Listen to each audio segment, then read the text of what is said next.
మన వెల్దండ గ్రామంలో నూతనంగా చేపట్టేటువంటి భాగంలో దుర్గామాతది బొడ్రాయి పండుగ సందర్భం మనం పెట్టుకున్నటువంటి నిర్మాణము మనందరికీ గ్రామస్తులకు తెలుసు.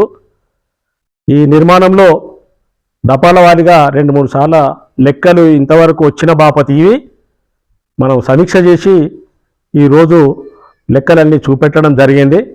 మళ్ళీ ముందు ప్రణాళిక పండుగ తొందరగా చేసేటువంటి కార్యక్రమంలో అందరూ గ్రామస్తులము మేము కలిసి మళ్ళా ఆదివారం రోజు కూర్చొని కుల పెద్దలు, కుల సంఘాలు, అందరు యువజన సంఘాలు, యువకులు అందరూ మహిళా సంఘాలు కూడా పాల్గొని మన 26వ తారీఖు ఆదివారం రోజు తప్పకుండా హాజరై దేవత విషయంలో కాబట్టి మనం పండుగ వాతావరణం కాబట్టి తప్పకుండా హాజరు కాగలరని మరి అందరినీ అభిప్రాయపరుచున్నాను, కోరుచున్నాను.